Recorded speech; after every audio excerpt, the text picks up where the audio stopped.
Have you ever had a sudden emotional reaction and thought, where did that come from? Well, that's a trigger. And I'm always talking about how triggers are actually opportunities. So today that's what I want to talk about. Hi, my name is Michelle. Welcome to our channel, The Freedom Habit. Okay, so like 2 days ago, I was trying to come up with a topic of something I wanted to talk about, and I decided to talk about triggers.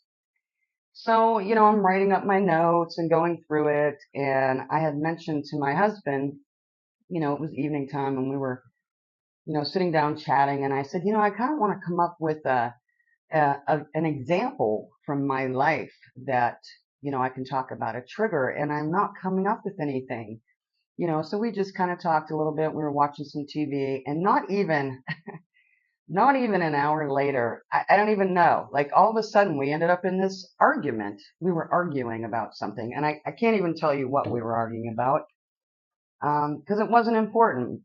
But what happened at one point, he had said something to me, and then turned around and started to walk away. And let me tell you, my inner child like lit this torch, and I was mad. Oh, I was so mad, and I couldn't figure out why. Like I was really intense. And yeah, so what I did instead of saying things I would regret and wouldn't mean, I decided to go to bed. It was late. I went to bed. So the next day I woke up. This would be yesterday. I woke up and I was still feeling like agitated inside, and I couldn't figure out why. And sure enough, what it was a trigger. It was a trigger. So, I'm always talking about what you say too. Be careful what you say because that'll come back to you. I had mentioned to my husband that I wanted a real life story so I could talk about my trigger, and I couldn't think of one. So God gave me one to talk about. So yeah, the next day I woke up and I was still feeling like, I don't want to say angry, but I was agitated yesterday. And I really wanted to do this video, but I also want to, when we do our videos, I want to convey it in such a way that it comes across exactly how I want to say it. And yesterday would not have been a good day to do that. All right, so let's get into it. So a trigger is an opportunity. First of all, it's an intense emotion, and it comes up because, um, and it's a trigger from our past, an unresolved emotion, something we haven't taken care of. Maybe, from our childhood, some trauma, something unresolved from our childhood, maybe from school, church, college, whatever, maybe a job we were working. And triggers can be anything. They can be something someone says to you. It could be a place. It could be a smell.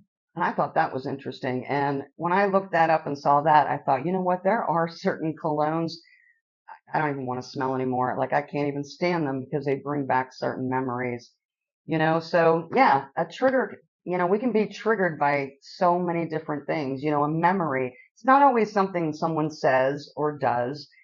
It can be the smell. It can be a sound.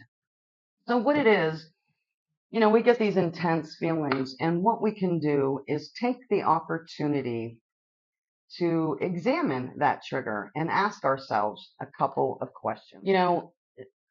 Triggers, they'll reveal hidden wounds from our past, and they'll also point to limited beliefs that are in our subconscious. So, and most of the time when we get triggered, like I said, it's from something from the past. So in my case, when my husband and I told you we had a little bit of an argument, what I was feeling, it was from the past. And yesterday, I sat down and I asked myself a couple of questions. And, I asked myself, like, where have I felt this before? And I think a lot of it is from my childhood, growing up at home, at school. And there's actually a couple of things, I think when he we were talking and then he turned around to walk away, I think my inner child felt unheard and unseen and wanted to be heard.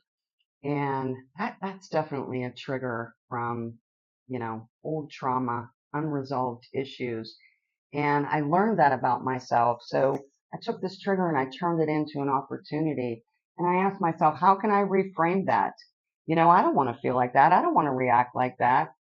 And the more I thought about it, it wasn't just that, I was feeling unseen. I was also, it struck me that there was times where I could have stood up. I could have said something. I can think of times when I was in a meeting, at work where I wanted to say something, but I just was, shy. And it was better for me to just kind of like not to be seen. So like, you know, as a child and I wasn't being seen, I felt like I wasn't being heard.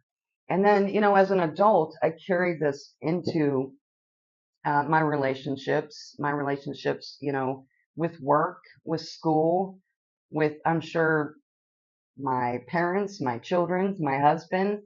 And I didn't realize that I had this reaction. I didn't realize it was so deep within me.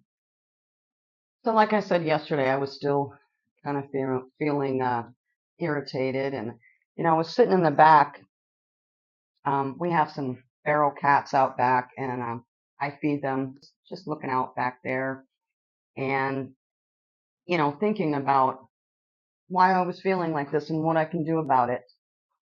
And, I was talking to Source and, all day long I was talking to him. And, you know, sometimes when we don't have an answer right away, we think, what's up with the silence? We think, is he listening?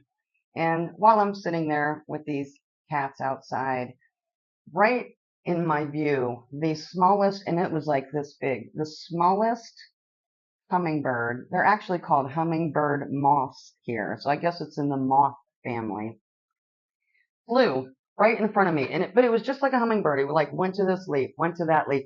And it was literally like that big. When it first flew over, I thought it was, they have these really big bees here in Thailand, and if you don't bother them, they won't bother you. But they're kind of scary looking when you first see them because they're very large bees. So when it first, flew over and was in the bushes, I thought it was one of those bees. And it turned out to be this hummingbird moth, and it was so beautiful. It was orange and it was flying back and forth, and it just caught my eye. And I just, I told you how I feel Source talks to me through nature. And I felt when I saw this little hummingbird moth, I really felt comforted. I knew he was listening. I knew that it would be okay and that, I was releasing old pent up emotions. And I've really been doing that a lot throughout this year. There are so many times I think in my life where I just didn't have the courage to speak up when I should have. And because of that, these emotions, they don't just go away. They don't just go away. They get stuffed down into our bodies and they can wreak some havoc, physically, not just mentally. So yeah, I mean, I've been spending a lot of time releasing a lot of emotions, and every time I do, I feel like that much better. But I wanted to share with you about that hummingbird moth because I thought that was really cool. I mean, I am just seeing some amazing creatures over here, and it's bringing me a lot of joy, and I have a lot of gratitude that I know Source was listening. I know he was listening, and I know he answered my prayer because not even right after seeing that hummingbird, I felt so much better. And I realized that, you know, I took a few moments and I talked to my inner child, and that's helped me a lot. I don't think we talk about that much, about going in and taking care of that inner child that never got, whatever it is that is that you're dealing with, those limited beliefs, those negative self-talk, whatever that is for you. That's what I was going through. That's how my inner child feels. So after thought, I figured, I wanted to let my inner child know that I care, that I'm listening to her. And from now on, she's going to be heard. And, I think that's all it took. I think I just needed to let myself know that I'm worthy and that I'm listening. And really, that's what counts. What counts is how we feel about ourselves, the attention we give ourselves, and coming out into our own and really starting to speak our truth and be our authentic self.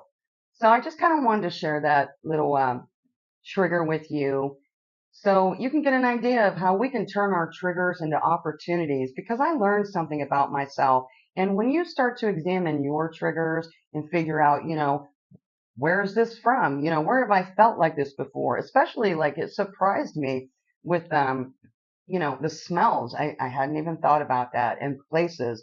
I guess I just always thought of being triggered as by like someone saying something to me or doing something to me. So I thought that was really interesting. And, I hope I gave you some tips today on how to handle triggers when they come up and flip them to your advantage. And I appreciate your time and you have a great day.